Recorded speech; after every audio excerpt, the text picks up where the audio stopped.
യേശുവേ നന്ദി, യേശുവേ സ്തോത്രം, യേശുവേ ആരാധന. ഹല്ലേലൂയ.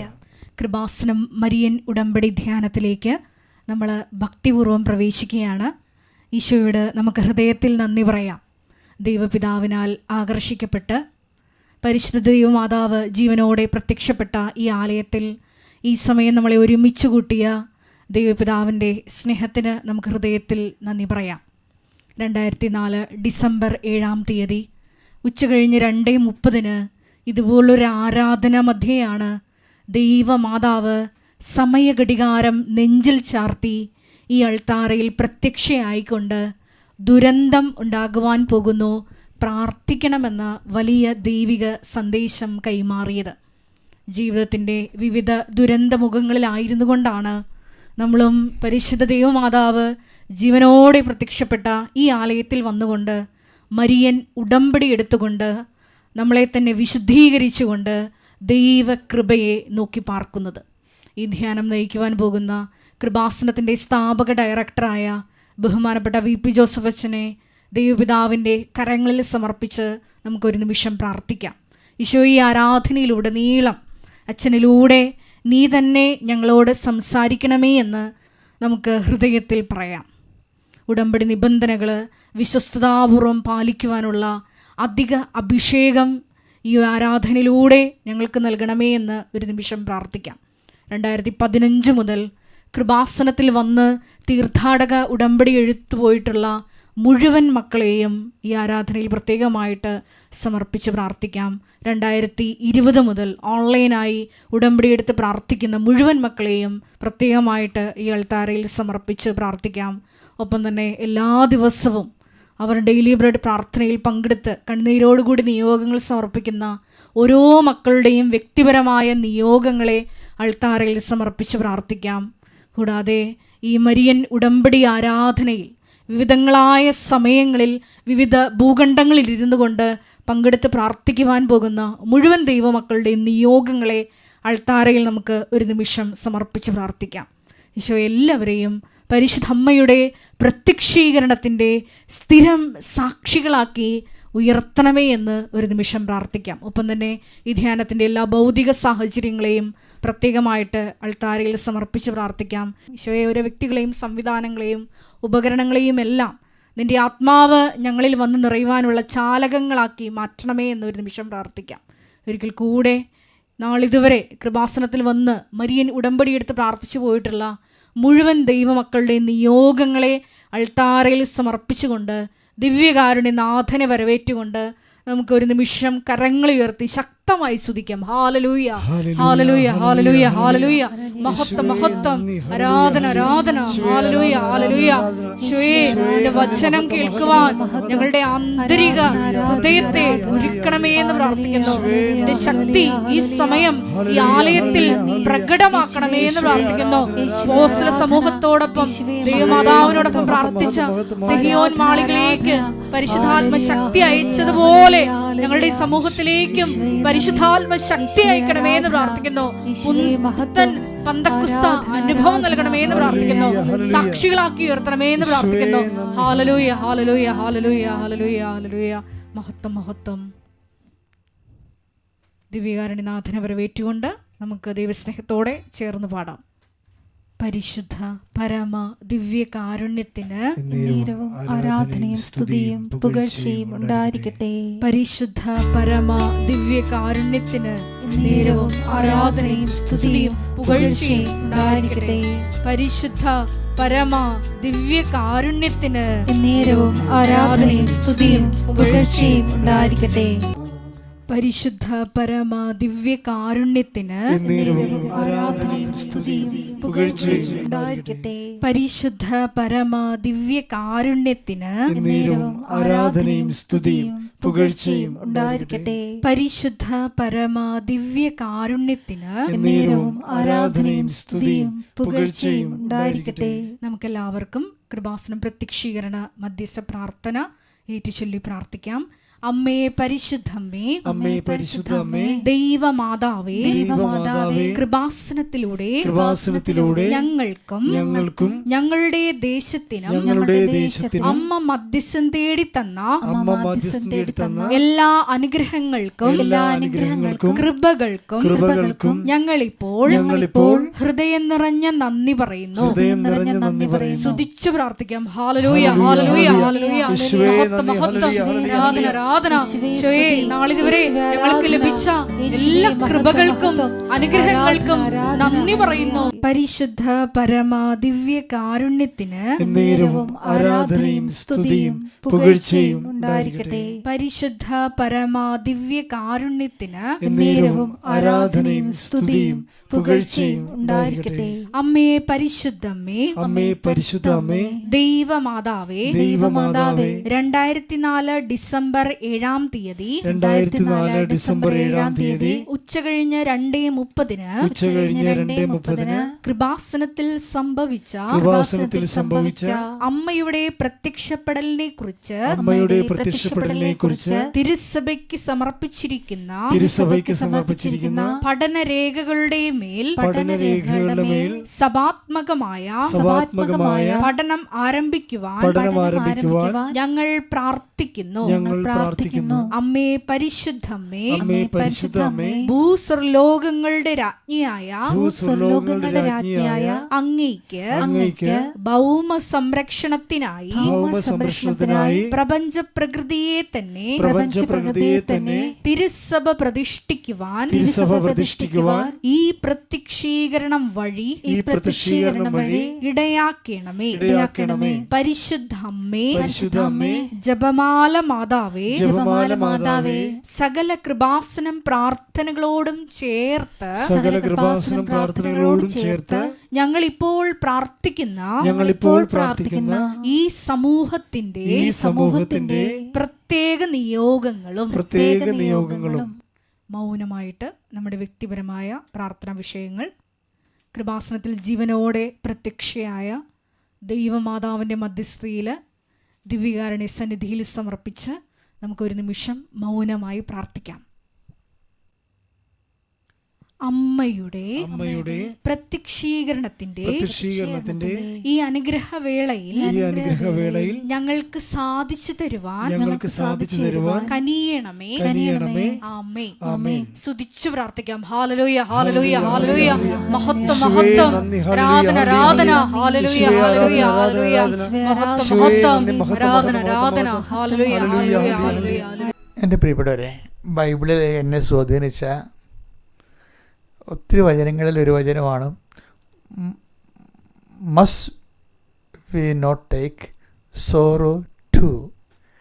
എന്നുവെച്ചാൽ ദൈവത്തിൽ നിന്ന് ഒത്തിരിയേറെ നന്മകൾ ലഭിച്ച നമുക്ക് എന്തെങ്കിലും ഒരു ക്ലേശം വരുമ്പോൾ അത് എന്തുകൊണ്ട് സന്തോഷത്തോടെ സ്വീകരിക്കാൻ കഴിയുന്നില്ല എന്ന് ഓരോ വിശ്വാസിയോടും കർത്താവിൻ്റെ വചനം ചോദിക്കുന്നതാണ്. എന്നൊക്കെ ഭാഗം വായിച്ച് കേൾക്കാം. ജോബ് 2:10. ദൈവകരങ്ങളിൽ നിന്ന് നന്മ സ്വീകരിച്ച നാം തിന്മ സ്വീകരിക്കാൻ മടിക്കുകയോ. ഇത് ജോബ് ചോദിക്കണമല്ല. ഇത് ശരിക്കും നമ്മൾ ദൈവസ്നേഹത്തോടെയാണ് ദൈവജനത്തെ അനുധാവനം ചെയ്യുന്നതെങ്കിൽ ദൈവത്തിന് അധികാരമുള്ള വിശ്വാസികളുണ്ട്.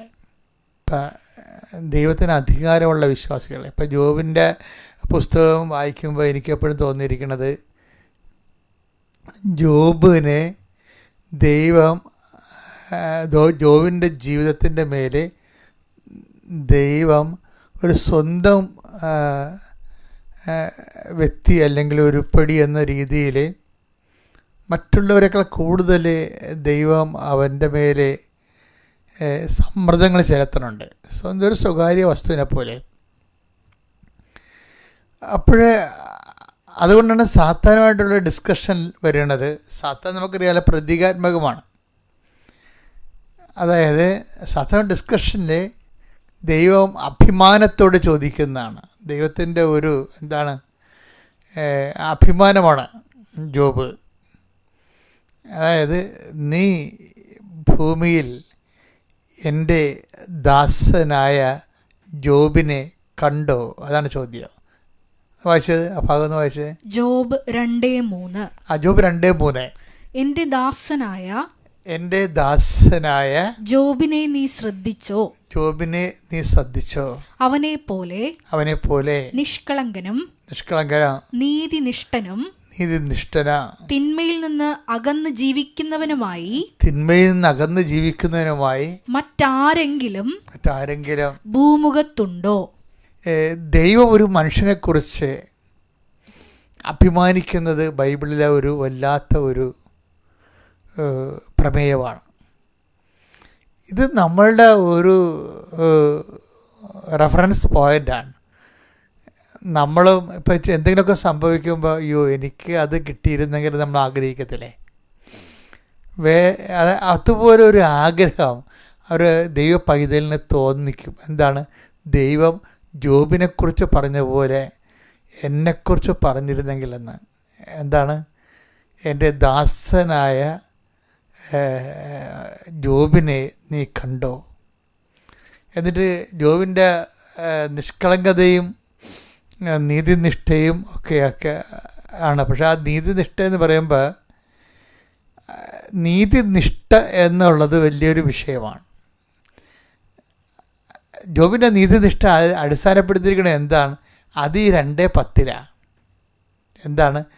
ദൈവത്തിൻ്റെ കാര്യം പറയുമ്പോഴും ഈ നീതിശാസ്ത്രം വർക്കൗട്ട് ചെയ്യുന്നുണ്ട്. എന്താണ്? ദൈവത്തിൽ നിന്ന് നന്മ സ്വീകരിച്ച നമ്മൾ, അത് ഒന്നിനു വായിച്ചത് 2:10. ദൈവകരങ്ങളിൽ നിന്ന് നന്മ സ്വീകരിച്ച നാം തിന്മ സ്വീകരിക്കാൻ മടിക്കുകയോ? അതാണ് നീതി എന്ന് പറയുന്നത്. അതാണ് എൻ്റെ ദാസനെ നീ കണ്ടു. ആ ഭാഗം ഒന്നിനു വായിച്ചേ. ജോബ് 2:3. ജോബ് 2:3 2:10 നമ്മളെ കണക്ഷൻ.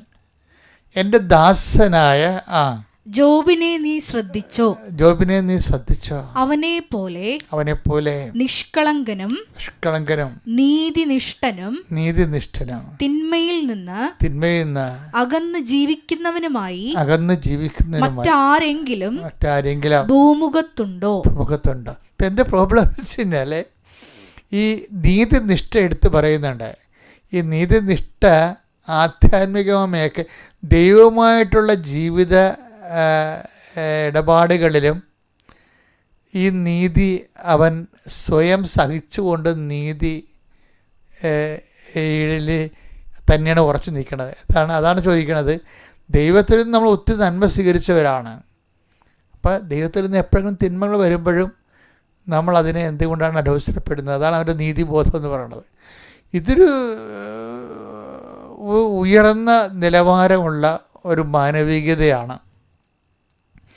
ജോബ് കാഴ്ചവെക്കുന്നത്. ആത്മീയത മാത്രമല്ല, ഒരു ആത്മീയ മനുഷ്യൻ എന്നൊക്കെ പറഞ്ഞിട്ട് പുതിയ നിയമം അവതരിപ്പിക്കുന്ന ഒരു വലിയ ഒരു സങ്കല്പമല്ല, വലിയൊരു സ്റ്റാൻഡേർഡാണ് ആത്മീയ മനുഷ്യൻ. ഈ ആത്മീയ മനുഷ്യൻ ശരിക്കും വളർന്നു തുടങ്ങുന്നത് ജോബിലൂടെയാണ് വളർന്നു വരുന്നത്. അപ്പോൾ എന്താ കാരണം വെച്ച് കഴിഞ്ഞാൽ must be not take sorrow too. Must എന്നല്ല എഴുതി, ഇംഗ്ലീഷിൽ കുറച്ചുകൂടി രസമാണ്. Must be not take sorrow too. ഞാൻ എൻ്റെ മനസ്സിലൊക്കെ ഞാൻ ആ വാക്ക് ഇങ്ങനെ ഇടക്ക് മനസ്സിലിങ്ങനെ വല്ലാതെ ചുമ്മാ കയറി വരും. ഈ നമ്മളൊക്കെ ഓരോ വീട്ടിൽ ചെല്ലുമ്പോൾ വാതിലെ മുട്ടിക്കൊണ്ടല്ലേ ഓരോ മുറി ചെല്ലുമ്പോൾ മറ്റുള്ളവരുടെ മുറി ചെല്ലുമ്പോൾ മുട്ടുകല്ലേ. അപ്പം അതുപോലെ പക്ഷെ മുട്ടാതെ എൻ്റെ മനസ്സിൽ കയറി വരുന്നൊരു വാക്കാണിത്. അനുവാദം ചോദിക്കാതെ മുട്ടാതെയും എൻ്റെ മനസ്സിലോട്ട് കയറി വന്ന വാക്കാണിത്. എന്ന് വെച്ച് കഴിഞ്ഞാൽ must we not take sorrow too. Must എന്നാണ് ഉപയോഗിക്കുന്നത്. അതാണ് വിഷയം. അപ്പോൾ അതിനൊരു ഓപ്ഷൻ ഇല്ല. ഇതിനൊരു ഓപ്ഷൻ ഇല്ല. അപ്പോൾ അതെന്താ പ്രശ്നം വെച്ച് കഴിഞ്ഞാൽ എന്തുകൊണ്ടാണ് ഇതിനൊരു തിരഞ്ഞെടുപ്പ് നമ്മുടെ മുമ്പിലില്ല? നമുക്ക് നന്മ മാത്രം തിരഞ്ഞെടുത്തുകൊണ്ട് മുന്നോട്ട് പോകാനുള്ള ഒരു സ്വാതന്ത്ര്യം ദൈവം നമുക്ക് തന്നിട്ടില്ല. അതെന്താ കാര്യം വെച്ച് കഴിഞ്ഞാൽ, ദൈവത്തിനെ സംബന്ധിച്ചിടത്തോളം ദൈവം സൃഷ്ടിച്ചപ്പോൾ തന്നെ തിന്മയെന്നും പറഞ്ഞ സംഭവത്തെ സൃഷ്ടിച്ചിട്ടില്ല. അതുകൊണ്ട് എല്ലാം സൃഷ്ടിച്ചും പാമ്പിനെ വരെ സൃഷ്ടിച്ചും പറഞ്ഞു എല്ലാം നല്ലതാണെന്ന് കണ്ടു. ഇത് എവിടെ ഗോഡ് സ്തുതിക്കട്ടെ. ഹല്ലേലൂയ. യേശുവേ നന്ദി, യേശുവേ സ്തുതി. ഹല്ലേലൂയ. യേശുവേ ആരാധന, ആരാധന, ആരാധന, ആരാധന. Hallelujah, hallelujah, hallelujah. ആരാധന, ആരാധന, ആരാധന, ആരാധന. ഉൽപ്പത്തി 1:31. ഉൽപ്പത്തി 1:31. താൻ സൃഷ്ടിച്ചതെല്ലാം വളരെ നന്നായിരിക്കുന്നുവെന്ന് ദൈവം കണ്ടു. അതായത് ഇത് ബൈബിളിൻ്റെ ആദ്യ കാലങ്ങളിൽ തന്നെ ദൈവം നിലപാട് വ്യക്തമാക്കുന്നുണ്ട്. കാര്യം ദൈവം സൃഷ്ടിച്ചതിൽ തിന്മകളില്ല, നമ്മളെ കൈകാര്യം ചെയ്യുന്നതിലാണ് തിന്മ വരുന്നത്. ഇപ്പോൾ പാമ്പിൻ്റെ കാര്യം തന്നെ ദൈവം പാമ്പിനെ സൃഷ്ടിച്ചതാണ്. പക്ഷേ ഇവിടെ പറയുന്നത് എന്താണ്? പാമ്പിനെ സൃഷ്ടിച്ചത് ദൈവമല്ലേ. പക്ഷേ എന്താ പറയണത്? നന്മ തിന്മകളെന്നൊക്കെ പറയുമ്പോൾ അത് തിന്മയെ വരണത് എങ്ങനെയാണ്? അത് ദൈവത്തിൻ്റെ വചനങ്ങൾക്ക് സെക്കൻഡ് റെഫറൻസ് കൊടുത്തപ്പോഴാണ് അത് തിന്മയായി പോയത്. ഈ വിഷയം വരണത്. അപ്പോൾ നമ്മൾ ദൈവത്തിന് ഒന്നാം സ്ഥാനം കൊടുക്കുക എന്നുള്ളത് ബൈബിൾ മുഴുവനായിട്ട് കീപ്പ് ചെയ്യുന്ന ഒരു ഫ്രെയിം ഓഫ് റെഫറൻസാണ്. നിൻ്റെ കർത്താവ് ദൈവം ഞാനാകുന്നു എന്ന കൽപ്പന ഇങ്ങനൊരു വാട്ടർ മാർക്ക് പോലെ, ഉൽപ്പത്തി പോലെ, ഇപ്പം ആദിപാപം പോലെ ഇങ്ങനെ കിടക്കുന്നുണ്ട്. അപ്പം നമ്മുടെ ഒരു ബുദ്ധിമാനായ മനുഷ്യൻ അവനെന്താ ചെയ്യേണ്ടത്? ബുദ്ധിമാനെ ഇപ്പം യേശു വന്നപ്പോഴും വിഡ്ഢികളെ കർത്താവ് ഇടയ്ക്ക് ഉപയോഗിച്ചുള്ള വാക്കുകളാണ്. എന്താണ്? വിഡ്ഢിയായ മനുഷ്യൻ, ബുദ്ധിമാനായ മനുഷ്യൻ. അപ്പോൾ ബുദ്ധിമാനായ മനുഷ്യനെക്കുറിച്ച് കർത്താവ് പറഞ്ഞിട്ടുണ്ട്, വിഡ്ഢിയായ മനുഷ്യനെക്കുറിച്ചും പറഞ്ഞിട്ടുണ്ട്. അപ്പോൾ ദൈവം ഒരു സ്പിരിച്വലി ഇൻ്റലിജൻ്റ് ആയിട്ടുള്ള ആൾക്കാരെയാണ് ശരിക്കും റെഫറൻസിൽ കൊണ്ടുവരണത്. ബുദ്ധിമാനായ മനുഷ്യൻ എന്ത് ചെയ്യും? ദൈവത്തിന് ഒന്നാം സ്ഥാനം കൊടുക്കും. ബുദ്ധിമാനായ മനുഷ്യൻ ദൈവത്തിൽ നിന്ന് നന്മ വരണത് പോലെ തന്നെ തിന്മയും സന്തോഷത്തോടെ സ്വീകരിക്കും. അത് ബുദ്ധിയാണ്. മനസ്സിലായേ? അതായത് ബൈബിൾ പറഞ്ഞു വെക്കണമെന്നറിയാമോ? ദൈവത്തിൻ്റെ മനസ്സ് ഫോളോ ചെയ്ത് ജീവിക്കണമെങ്കിൽ നമുക്ക് കുറഞ്ഞ പക്ഷം കുറച്ച് ബുദ്ധി വേണമെന്നാണ്. അല്ലാതെ വികാരമല്ല വേണ്ടത്, ബുദ്ധിയാണ് ശരിക്കും വേണ്ട. അവിടെ അതറിയണമെന്നുണ്ടെങ്കിൽ ഇപ്പോൾ ഉദാഹരണം എന്തുകൊണ്ടാണ് ബുദ്ധി വേണമെന്ന് പറഞ്ഞാൽ, ആധ്യാത്മിക വിവേചന ശക്തിക്കാണ് ദൈവം വിവേചിക്കാനുള്ള ആദ്യം മുതൽ വിവേചന വിഷയം ഒരു വല്ലാത്ത വിഷയമാണ്. നന്മയും തിന്മയും വിവേചിക്കുക ഉൽപ്പത്തി പുസ്തകത്തിൽ അവതരിപ്പിച്ച ഒരു സബ്ജക്റ്റാണത്. നന്മയും തിന്മയും തമ്മിലുള്ള വിവേചനം, എന്നിട്ട് അത് ആണ് ബൈബിൾ ബുദ്ധി എന്ന് ഇടയ്ക്കിടയ്ക്ക് ഈശോയി പറയണം. ഈശോയുടെ കാലം വരുമ്പോൾ ഈ ബുദ്ധി പറയുന്നുണ്ട്. അതെന്താ കാര്യം വെച്ച് കഴിഞ്ഞാൽ, ഇപ്പം ഞാൻ ഒരു കാര്യം പറയട്ടെ നിങ്ങളോട്. അതായത് ഇപ്പം പച്ചയായ പുൽപ്പുറങ്ങളിലൂടെ അവിടുന്ന് തന്നെ നയിക്കും അല്ലേ? നിശ്ചലമായ ജലാശയത്തിലേക്ക് അവിടുന്ന് തന്നെ നയിക്കും. പച്ചയായ പുൽപ്പുറങ്ങൾ അവിടുന്ന് തന്നെ കിടത്തും. അപ്പോൾ അത് പോസിറ്റീവ് അല്ലേ? അന്ന് വായിച്ച ഭാഗം വായിച്ച് 23-ാം സങ്കീർത്തനം 2-ാം തിരുവചനം. 23-ാം സങ്കീർത്തനമാണ് 2-ാമത്തെ തിരുവചനം. പച്ചയായ പുൽത്തകിടിയിൽ അവിടുന്ന് എനിക്ക് വിശ്രമമരുളുന്നു. പ്രശാന്തമായ ജലാശയത്തിലേക്ക് അവിടുന്ന് എന്നെ നയിക്കുന്നു. ഓ, സൂപ്പറാണത്. ശരി, നിശ്ചലമായ ജലാശയത്തിലേക്ക് അവിടുന്ന് നിന്നെ നയിക്കുന്നു. ഇപ്പം ഒരു ബ്ലെസ്സിങ്സാണ് ഉദ്ദേശിക്കുന്നത്. നമുക്കറിയാമല്ലോ, പച്ചയായ പുൽപ്പുറങ്ങളും നിശ്ചയമായ ജലാശയത്തും കുടിയും തീറ്റിയുടെ ആടിൻ്റെ കുടിയും തീറ്റിയുമാണ് തീറ്റയും കുടിയുമാണ് ഉദ്ദേശിക്കുന്നത്. വിശ്രമവും 3 കാര്യങ്ങൾ ഭൗതികമായ വിഷയങ്ങളാണ്. അപ്പോൾ ഭൗതികമായ വിഷയങ്ങളിലേക്ക് ദൈവം നമ്മളെ നയിക്കും, അനുഗ്രഹത്തിലേക്ക് നയിക്കും. ഇപ്പം അവർക്ക് വീഞ്ഞില്ല എന്നൊക്കെ പറഞ്ഞത് കൂട്ടി വായിക്കാവുന്നതാണ്. ഇവിടെ യോഹന്നാൻ 2:5 അമ്മ കാനായിലെ കല്യാണ വീതി ചെല്ലുമ്പോൾ അവർക്ക് വീഞ്ഞില്ല എന്ന് പറയുമ്പോൾ അതിന് സമയമായില്ല എന്നുള്ള ഒരു വിഷയം ഈശോ പറയുന്നുണ്ടെങ്കിലും പ്രഖ്യാപിത നിലപാട് എന്താണ്? പച്ചയായ പുൽപ്പുറങ്ങളിലേക്ക് മനുഷ്യനെ എന്താ ഒന്ന് വായിച്ചത്? 23:2 സങ്കീർത്തന. പച്ചയായ പുൽത്തകിടികളിൽ അവിടുന്ന് എനിക്ക് വിശ്രമം വരളും. പ്രശാന്തമായ ജലാശയത്തിലേക്ക് അവിടുന്ന് എന്നെ നയിക്കുന്നു. പുല്ലും വെള്ളവും കൊടുത്ത് തീറ്റി വിശ്രമിപ്പിക്കുന്ന ഭൗതിക ആനുകൂല്യങ്ങളിലേക്ക് ദൈവം നയിക്കും. ജോലിയില്ല, വീടില്ല, വിവാഹം ഒക്കണില്ല, മക്കളില്ല എന്നൊക്കെ പറയുന്ന വിഷയങ്ങളില്ലേ, പ്രഖ്യാപിതമായിട്ട് ഇത് നമുക്ക് നേരത്തെ ദൈവം അഷ്വർ ചെയ്തിട്ടുള്ളതാണ്. പക്ഷേ അതേസമയം തന്നെ എന്താ പ്രശ്നം? വേറെ പ്രോബ്ലം ഉണ്ട്. നമ്മൾ ഈ അഷ്വറൻസ് കഴിയുമ്പോൾ തന്നെ നമുക്ക് കാലാവസ്ഥാ ഭേദങ്ങളെക്കുറിച്ച് ഒരു ഇൻ്റലിജൻ്റ് വേണം. നമുക്ക് എന്താണ്, നമ്മളെ ഈ സാധ്വല സമതലങ്ങളിലേക്ക് പച്ചയായ പുൽപ്പുറങ്ങളിലേക്ക് കൊണ്ടുപോകുന്ന ദൈവം തന്നെയാണ് അവിടുന്ന് അവനെ മരുഭൂമിയിലേക്ക് നയിച്ചു എന്ന് എഴുതിയിരിക്കുന്നത്. ഇത് ആ must we not take sorrow ടുവിൻ്റെ ഭാഗമാണ്. യേശുക്രിസ്തുവിനെ യോർദാൻ നദിയിൽ, അതായത് നിശ്ചലമായ ജലാശയത്തിൽ നിന്നും ആണ് ആ മരുഭൂമിയിലേക്ക് കൊണ്ടുപോകുന്നത്. Take the word of God. സ്തുതിക്കട്ടെ. ഹല്ലേലൂയ, പരിശുദ്ധ പരമദിവ്യകാരുണ്യത്തിന് ആരാധനയും സ്തുതിയും പുകഴ്ചയും ഉണ്ടായിരിക്കട്ടെ. ലൂക്ക 4:1.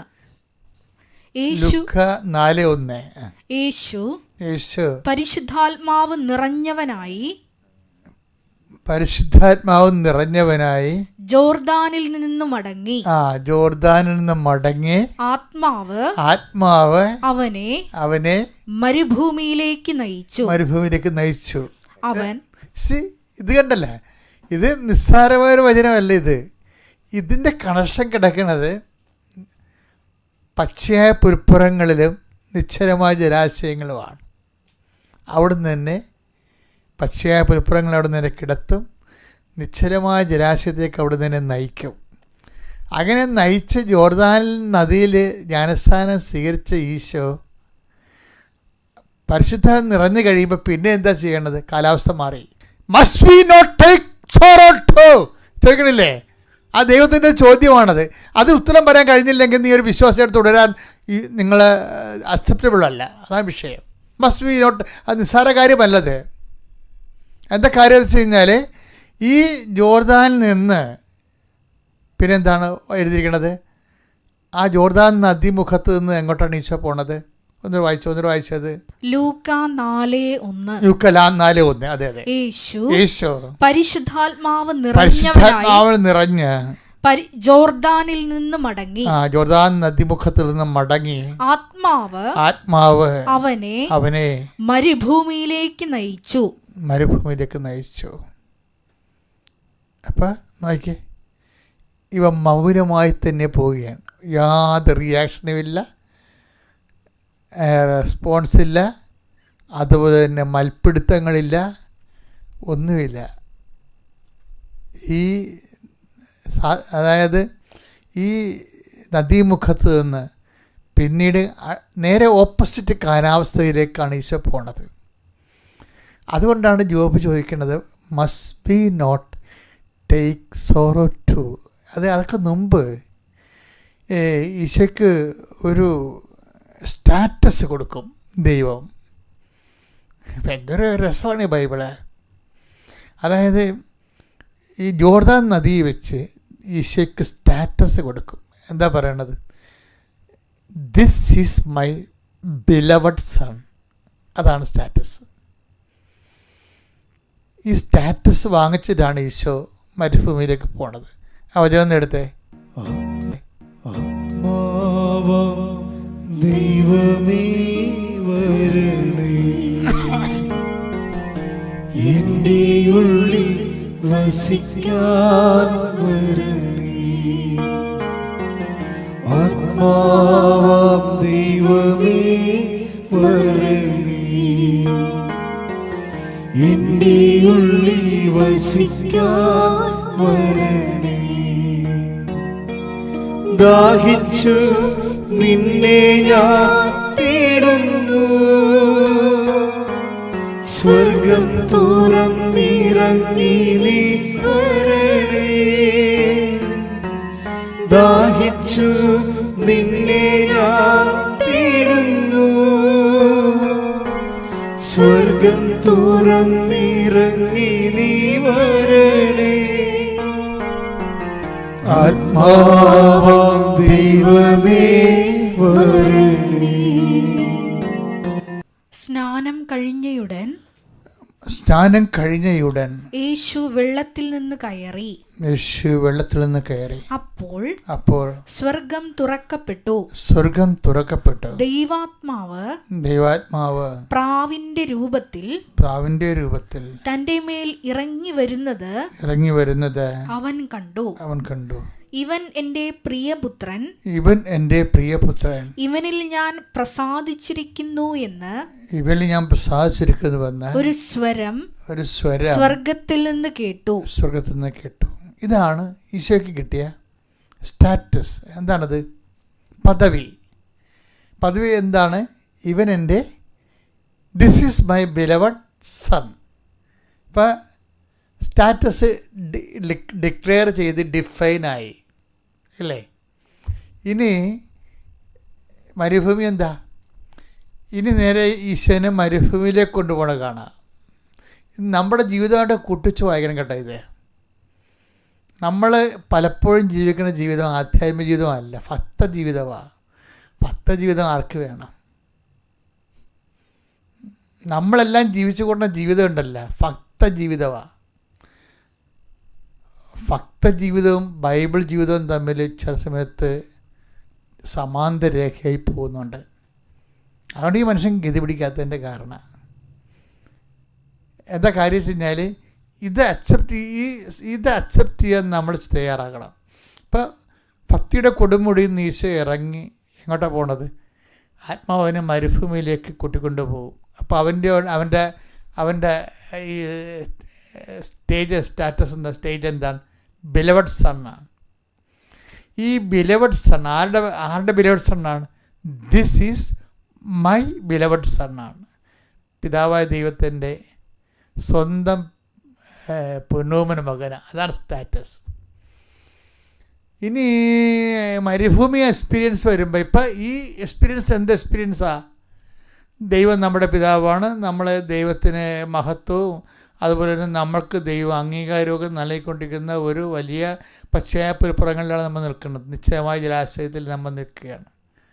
ഓളവും കുടിച്ച് വിശ്രമിച്ച് നിൽക്കണതാണ്. ഇവിടുന്ന് നേരെ കാലാവസ്ഥ ഭേദത്തിലേക്ക് വരും. പിന്നെ എങ്ങോട്ടാണ് പോണത്? മരുഭൂമിയിലേക്ക്. ഈ മരുഭൂമി കൊണ്ടുപോകുമ്പോൾ നമുക്കുണ്ടാവുന്ന ഒരു ബോധമുണ്ട്. എന്താ കാര്യം?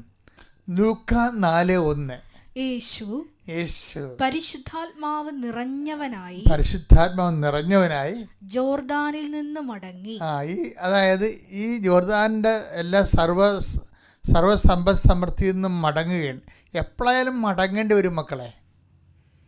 ദൈവ പൈതലാണ് നീ. ജോബ് മടങ്ങിയത് കണ്ടില്ലേ? ഇപ്പം ഈശോയും മടങ്ങുകയാണ് ശരിക്കും. അതായത് എപ്പോഴും സന്തോഷത്തിൻ്റെ ഒരു കാലഘട്ടം വന്നാൽ നമ്മുടെ മനസ്സിന് ആദ്യമേ ഉണ്ടാകണം ഇവിടുന്ന് മടങ്ങേണ്ടി വരുമെന്ന്. ആൾക്കാർ എന്തിനാണ് ഇങ്ങനെ ഭക്തിയും പ്രാർത്ഥനയും കാണിക്കുന്നത്? മടങ്ങാതിരിക്കാൻ വേണ്ടിയാണ്. മനസ്സിലായില്ലേ? ശരിയല്ലേ?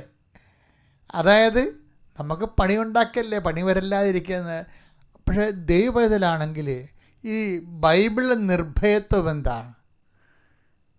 ബൈബിളിലെ നിർഭയത്വം എന്ന് പറയുന്നത് വിൽ ഓഫ് ഗോഡ് സ്വീകരിക്കാനുള്ള കഴിവിനാണ് നിർഭയത്വം എന്ന് പറയുന്നത്.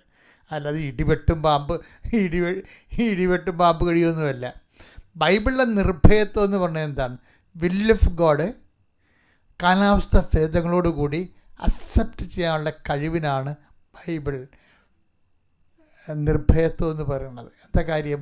ഈ നിർഭയത്വത്തിൻ്റെ കൂടെ വേറൊരു സാധനം വരുന്നുണ്ട്. Fear not, the kingdom of God is at hand. അതായത് തമ്മിൽ യോജിച്ചാൽ പോണത്. വിൽ ഓഫ് ഗോഡ് വരുമ്പോൾ ഇപ്പം ഈശോ ആത്മാവ് അവനെ, വിൽ ഓഫ് ഗോഡാണത്. വായിച്ച ഭാഗം ആത്മാവ് അവനെ മരുഭൂമിയിലേക്ക് നയിച്ചു. ഒന്ന് പറഞ്ഞ മക്കളെ, ആത്മാവ് അവനെ മരുഭൂമിയിലേക്ക് നയിച്ചു. അപ്പൊ ഒരു ദൈവ പൈതലാകുമ്പോൾ സ്വാഭാവികമായിട്ടും മരുഭൂമിയാണെങ്കിലും നയിക്കണ ദൈവമാണെന്നൊരു ബോധം ഉണ്ടാകണം. ഇപ്പം കടമാണ്, രോഗമാണ്, ഭർത്താവ് എന്നോട് സംശയമാണ്, എൻ്റെ മക്കളുടെ മുമ്പിൽ എനിക്ക് വരയില്ല എന്നൊക്കെ പറയാം നമുക്ക്. അപ്പോഴും ഓർക്കണം, ദൈവവേദനെ നീ പതറരുത്, ഭയപ്പെടുകയും ചെയ്യരുത്. എന്താണ്? നയിക്കണത് ദൈവമാണെന്നുള്ള ബോധം ഉണ്ടാകണം. ആത്മാവ് അവനെ എങ്ങോട്ട് നയിച്ചു? ആത്മാവ് പണ്ടിവനെ നയിച്ചു. എങ്ങോട്ടാണ് നയിച്ചത്? ജോർദാൻ നദിയിലേക്ക്, നിശ്ചലമായ ജലാശയത്തിലേക്ക് നയിച്ച അതേ ആത്മാവ് തന്നെ ഒന്നുറങ്ങി എഴുന്നേറ്റപ്പോൾ കാലാവസ്ഥ മാറി. എന്താണ്? ആത്മാവ് അവനെ മരുഭൂമിയിലേക്ക് നയിച്ചു.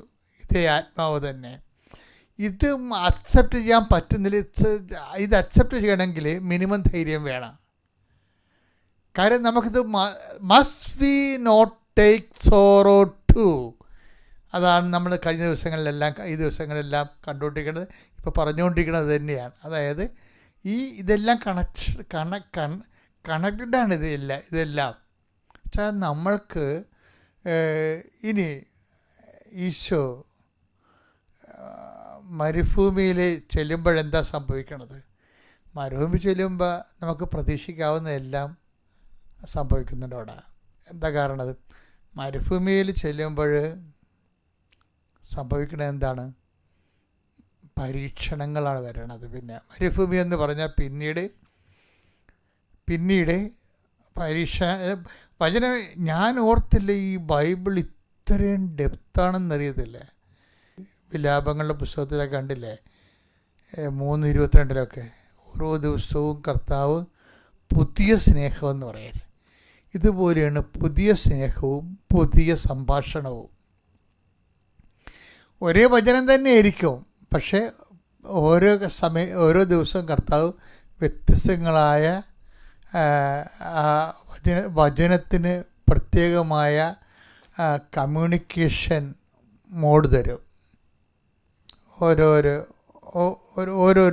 ഒരേ വചനത്തിൻ്റെ ഫ്രെയിം എടുത്തിട്ട് അതിലൂടെ മൾട്ടി കമ്മ്യൂണിക്കേഷൻസ് നടത്തും.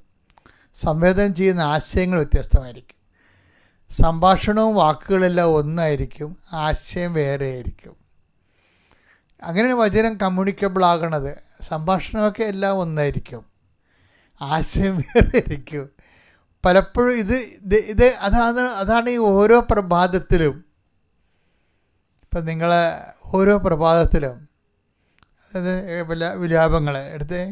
വിലാപങ്ങൾ 3:22-23. വിലാപങ്ങൾ 3:22-23.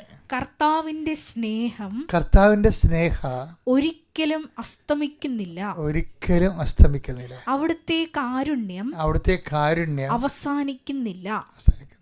ഓരോ പ്രഭാതത്തിലെ അത് പുതിയതാണ്. അവിടുത്തെ വിശ്വസ്തത ഉന്നതമാണ്. നമ്മുടെ ഓരോ ജീവിതത്തിലും ദൈവത്തിന് പുതിയ പുതിയ കാര്യങ്ങളും പുതിയ ദൈവാനുഭവങ്ങളും പുതിയ ലൈഫ് ഒരിക്കലും ഒരു മൊണോട്ടണസ് ആകത്തില്ല. ഒരു വിശ്വാസം സംബന്ധിച്ചിടത്തോളം ലൈഫ് മൊണോട്ടണസ് ആയിരിക്കും, ചിലർക്ക് ബോറടിക്കത്തില്ലേ. കാരണം ദൈവമായിട്ട് നമുക്ക് ഒരു ബന്ധം സ്ഥാപിച്ചു കഴിഞ്ഞാൽ എനിക്ക് തോന്നുന്നത് ആദ്യം മാറുന്നത് ബോറായിരിക്കും. നമ്മൾ എത്ര വലിയ ഒരു ആൾക്കാരായാലും ഇപ്പോൾ ഭൂപേന്ദ്ര സിംഗ് അങ്ങനെ ഒരു രാജാവുണ്ടായിരുന്നു, പഞ്ചാബിയായിരുന്നു. അയാളുടെ ഒരു കുതിരവണ്ടി മുഴുവൻ രത്നങ്ങളായിരുന്നു അദ്ദേഹം മരിക്കണ കാലത്ത്. അത് ഇങ്ങനെ തറപ്പടിയിട്ട് മൂടി അറിയത്തില്ല. പുള്ളി മരിച്ചു കഴിഞ്ഞാൽ ആരോ ക്ലീൻ ചെയ്യാൻ ചെന്നപ്പോഴാണ് ഈ രത്നം മുഴുവൻ കാണുന്നത്. അത്രയ്ക്ക് സമ്പന്നനായിരുന്നൊരു മനുഷ്യനാണ്. അദ്ദേഹത്തിൻ്റെ രോഗം എന്താ? അദ്ദേഹത്തിൻ്റെ രോഗം എന്താ? ബോറ് ഭയങ്കര മുഷിപ്പാണ്. The freedom at midnight എന്ന് പറഞ്ഞ പുസ്തകമുണ്ട്. അതിൽ ഇദ്ദേഹത്തെക്കുറിച്ച് എഴുതിയിട്ടുണ്ട്. ഡൊമിനിക് ലാപ്പിയൻ്റെ പുസ്തകമാണ് അതിനകത്ത്. അപ്പം അദ്ദേഹത്തിന് പേർഷ്യയിൽ നിന്ന് വൈദ്യന്മാർ വന്നിട്ട് പ്രാവിൻ്റെ കരൾ അരച്ച് കൊടുത്താണ് ഈ മനുഷ്യൻ്റെ ബോറ് മാറ്റാൻ നോക്കണത്. മാറിയില്ല, നടന്ന കാര്യമാണ്, ചരിത്രമാണത്. ബോറ് മാറാത്തൊരു സാധനമാണത്. പക്ഷേ ദൈവം ആണ് ശരിക്കും ബോറ് മാറ്റാൻ ഏറ്റവും നല്ല ആളാണ്. എന്ന് വെച്ച് കഴിഞ്ഞാൽ നമ്മൾ ദൈവസ്നേഹത്തിലായിക്കഴിഞ്ഞാൽ ദൈവം നമ്മുടെ ലൈഫിനെ പുതുക്കിക്കൊണ്ടേയിരിക്കും. ചിന്ത പുതുക്കും, അഭിരുചികൾ നമ്മൾ ചോദിക്കുമ്പോൾ നോക്കുമ്പോൾ നമുക്ക് ഓരോരോ സിറ്റുവേഷൻസ് മാറുമെന്നാണ് നിങ്ങൾ വിചാരിക്കുക. അങ്ങനെയല്ല. സിറ്റുവേഷനെ കാണാനുള്ള ഒരു അഭിരുചികളും അതുപോലെ തന്നെ ആശയ സംവേദനങ്ങളും അത് നമ്മളിലുണ്ടാക്കുന്ന ഈ സിറ്റുവേഷൻസും നമ്മളുണ്ടാക്കുന്ന അനുഭൂതികളൊക്കെ വ്യത്യസ്തമായിരിക്കും. അതായത് സിറ്റുവേഷണൽ അനോയിൻറ്റിങ് എന്ന് പറയും. ഇപ്പോൾ ഒരു വൈഫ് തന്നെ അല്ലെങ്കിൽ ഒരു കുഞ്ഞ് തന്നെ ഇപ്പോൾ ചില ആൾക്ക് വയസ്സന്മാരൊക്കെ സ്നേഹിക്കണില്ലേ ശരിക്കും? അതെന്താ കാര്യം? വയസ്സന്മാർ ചെറുപ്പക്കാർ സ്നേഹിക്കുന്നതിനേക്കാളും വയസ്സന്മാരായിട്ട് ഭാര്യ ഭർത്താക്കന്മാർ സ്നേഹിക്കുന്നവരുണ്ട്. അതെന്താ കാര്യം? അവരുടെ ബോഡിയുടെ ഒരു വസന്തകാലം കഴിഞ്ഞെങ്കിലും അനോയിൻറ്റിങ് അവിടെ നിലനിൽക്കുന്നുണ്ട് സ്നേഹത്തിൻ്റെ. അവർക്ക് പുതിയൊരു അഭിഷേകം കിട്ടിയിരിക്കുന്നതാണത്. ഈ വാർദ്ധക്യം എന്ന് പറയണ പോലും ഒരു സങ്കല്പം മാത്രമാണ്. അനുഭവതലത്തിലെ അഭിഷേകമാണ് സത്യം എന്ന് പറയണത്. എന്താണ്? 75 വയസ്സായാലും ചില ഹസ്ബൻഡും ഒക്കെ അവർ പണ്ട് സ്നേഹിച്ചേക്കാൾ നല്ലവണ്ണം സ്നേഹിച്ച് പോകുന്നുണ്ട്. അതൊരു പുതിയൊരു അനുഭൂതി, അഭിഷേകം കിട്ടിയിരിക്കുകയാണ്, പുതിയ അഭിഷേകം. ഈ പുതിയ അഭിഷേകം എന്നുള്ളത് ബൈബിൾ മുന്നോട്ട് വെക്കുന്ന സൃഷ്ടികൾക്ക് സർവൈവ് ചെയ്യാനും ബോറ് മാറ്റാനും വേണ്ടി ദൈവം കൊടുത്തിരിക്കുന്ന ഒരു സാധ്യതയാണ് പുതിയ അഭിഷേകം. സങ്കീർത്തനം 92:10. എന്നാൽ അവിടുന്ന് എന്റെ കൊമ്പ് കാട്ടുപോത്തിന്റെ കൊമ്പ് പോലെ ഉയർത്തി അവിടുന്ന് എന്റെ മേൽ പുതിയ തൈലം ഒഴിച്ചു. ഇതാണ് പുതിയ അഭിഷേകം എന്ന് പറയുന്നത്. പുതിയ തൈലം ഒഴിച്ചു. വയസ്സ് ചിലപ്പോൾ 90 ഉണ്ടാകാം, പക്ഷേ അഭിഷേകം ചിലപ്പോൾ 19 വയസ്സിൻ്റെ അഭിഷേകമായിരിക്കും. വയസ്സ്. അപ്പോൾ എൻ്റെ മക്കളെ, എന്തിന് നിങ്ങൾ ആധ്യാത്മികത ആയിരിക്കണം എന്ന് ചോദിച്ചാൽ ബൈബിൾ നൽകുന്ന അനന്തമായ അനോയിൻറ്റിങ്ങിൻ്റെ സാധ്യത നിങ്ങളെ പ്രയോജനപ്പെടുത്തണമെന്നാണ് ഉദ്ദേശിക്കുന്നത്. ഓരോ പ്രഭാതത്തിലും ഇപ്പോൾ വിലാപങ്ങളുടെ 3:22 കൂടെയാണ് ശരിക്കും പറഞ്ഞാൽ ഈ സങ്കീർത്തനം 92:10 കൂട്ടുവാക്കേണ്ടത്. എന്താ കാര്യം? വിലാപം എന്താ പറയുന്നത്? ഓരോ പ്രഭാതത്തിലും അവിടെ നിനക്ക് പുതിയ സ്നേഹം തന്നു. എങ്ങനെയാണ്? അവിടുന്ന് പുതിയ അഭിഷേകം എന്നിൽ തൈലം ഒഴിച്ചു എന്ന് പറഞ്ഞു വെച്ച് കഴിഞ്ഞാൽ നമ്മളിപ്പോൾ ചെയ്തിരിക്കുന്ന ജോലി, ഇപ്പോൾ മനുഷ്യൻ്റെ ഏറ്റവും വലിയ പ്രശ്നം ബോറല്ലേ? എല്ലാവരും എന്തുകൊണ്ടാണ് ഔട്ട്പുട്ട് കുറയുന്നു എന്നൊക്കെ പറയുന്നതിൻ്റെ കാര്യം? കുറച്ച് കഴിയുമ്പോൾ ഇങ്ങനെ ഡൗൺ ആകും. ഇപ്പോൾ കോർപ്പറേറ്റുകളൊക്കെ എന്താ ചെയ്യിക്കണത്? കോർപ്പറേറ്റുകളൊക്കെ ആൾക്കാരെ കൊണ്ട് പണി ചെയ്യിക്കണായിട്ടില്ലേ? ടൈയൊക്കെ കെട്ടിക്കൊടുത്ത് അവരുടെ സ്റ്റാറ്റസൊക്കെ വർദ്ധിച്ചെന്ന് അവരെ കൊണ്ട് ബോധ്യപ്പെടുത്തിയിട്ട് വല്ല 10-12 രൂപ കൊടുക്കും. ഭയങ്കര കഷ്ടപ്പാടാണ് അത്. സ്റ്റാൻഡേർഡായിട്ടൊക്കെ വന്ന് ഇറങ്ങാം, ഒക്കെ കുഴപ്പമൊന്നുമില്ല. അതായത് പക്ഷേ എന്താ പ്രശ്നം വെച്ചാൽ 11 മണിയാകുമ്പോൾ അവർക്ക് ചിക്കൻ കൊടുക്കും, ഒരു ജ്യൂസും കൊടുക്കും, ഒരു ചിക്കൻ ഫ്രൈയും കൊടുക്കും, ഒരു ജ്യൂസും കൊടുക്കും അല്ലേ? അപ്പോൾ നമ്മളൊക്കെ വെൽ ട്രീറ്റഡ് എല്ലാവരും അങ്ങനെയല്ല പറയണത്. വെൽ ട്രീറ്റഡ് എന്തിനാണ് വെൽ ട്രീറ്റ് ചെയ്യണത്? എന്തിനാണ്? ഇവൻ ചായ പോകാതിരിക്കാൻ വേണ്ടിയാണ്. ഇവൻ ചായ കുടിച്ച് പോയാൽ പിന്നെ 1/2 മണിക്കൂർ പോവുകയെ. ഇവന് കൊണ്ടുവന്ന ഈ സാധനം മുമ്പിൽ കൊടുത്തു കഴിഞ്ഞാൽ ഇവൻ പോകത്തില്ല. 30 മിനിറ്റ്സ് 30 മിനിറ്റിന് പകരം 5 മിനിറ്റ് കൊണ്ട് ആ ചപ്പർ ക്ലോസ് ചെയ്യും. ബാക്കി 25 മിനിറ്റ് കോർപ്പറേറ്റിന് ലാഭമാണ്.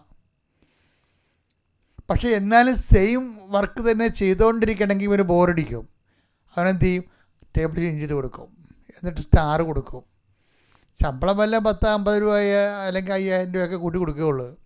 പക്ഷേ എന്ത് ചെയ്യും? ബോറ് മാറ്റാൻ വേണ്ടി അവൻ്റെ വർക്കിംഗ് ഔട്ട്പുട്ട് നോക്കിയിട്ട് അസസ് ചെയ്തിട്ട് പുതിയ ടേബിളിലേക്ക് കൊടുക്കും.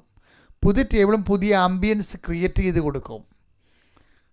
ഇപ്പോൾ ചില ആൾക്കാരെ പറയുന്നത് 7 മാസം കൂടുമ്പോൾ മുറിയല്ല. ഇപ്പം ഞാൻ എൻ്റെ മുറികൾ 7 മാസം കൂടുമ്പോഴൊക്കെ മാറാറുണ്ട്.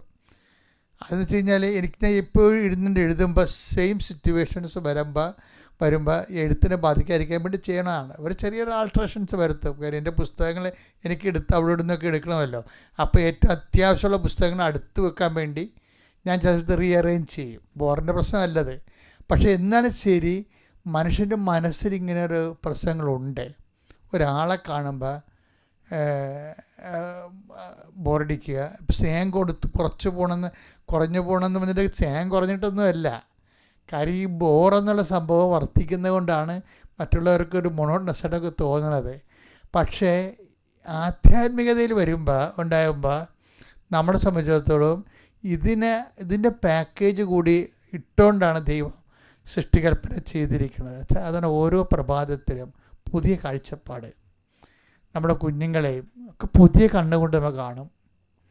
അതുപോലെ തന്നെ നമ്മൾ ചെയ്തുകൊണ്ടിരിക്കുന്ന വിഷയങ്ങൾ തന്നെ, നീ ഇപ്പോൾ ഒരു ജോലിക്കാരനാണെന്ന് വിചാരിച്ചോ, ആ ജോലിയിലൊക്കെ നമ്മൾ ഓരോരോ പുതിയ ത്രില്ലുകൾ തന്നുകൊണ്ട് അപ്പം നിങ്ങൾ ചോദിക്കും അതിനെന്താ ചെയ്യേണ്ടതെന്ന് ചോദിച്ചു കഴിഞ്ഞാൽ, അതിന് ചെയ്യേണ്ട ഒന്നാമത്തെ കാര്യം എന്ന് പറഞ്ഞാൽ ഈശോയുടെ ഈ ആത്മാവ് ഇവനെ നയിച്ചുകൊണ്ട് പോകണമെന്ന് പറഞ്ഞില്ലേ, ഇവനൊരു നല്ല സ്റ്റാറ്റസ് കൊടുത്തിട്ടാണ് ഇവനെ ആത്മാവ് കൊണ്ടുപോകണത്.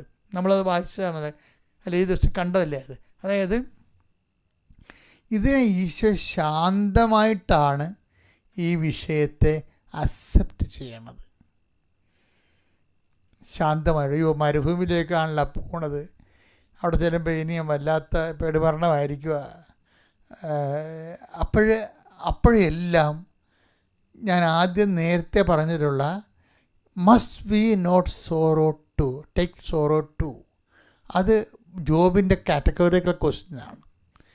ഈശോ ജോർദാൻ നദിയുടെ സാന്ത്വല സമതലങ്ങളിൽ നിന്നും വിശ്രാന്തി അരുളുന്ന നിശ്ചലമായ ജലാശയത്തിൽ നിന്നും ആത്മാവ് അവനെ മരുഭൂമിയിലെ കൊണ്ടുവരുമ്പോൾ ഹി വാസ് കൂൾ ഡൗൺ.